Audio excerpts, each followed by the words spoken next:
Israel mendapat kecaman dari seluruh dunia setelah menembaki warga Palestina yang sedang berusaha memperoleh bantuan makanan pada Kamis 29 Februari 2024.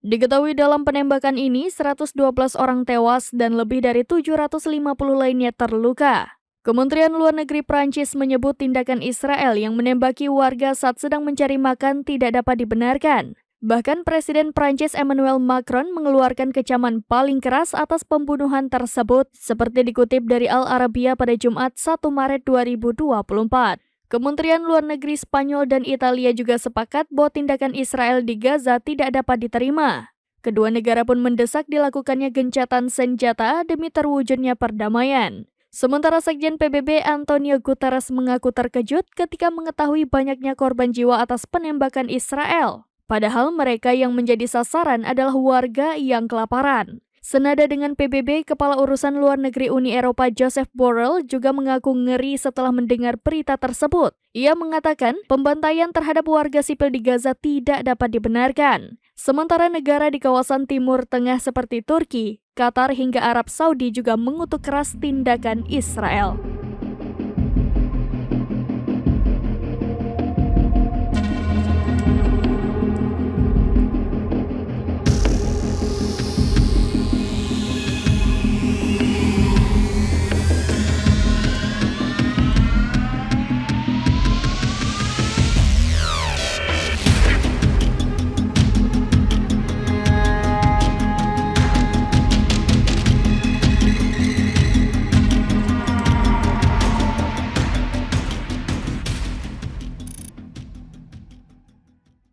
Download Tribun X sekarang, menghadirkan lokal menjadi Indonesia.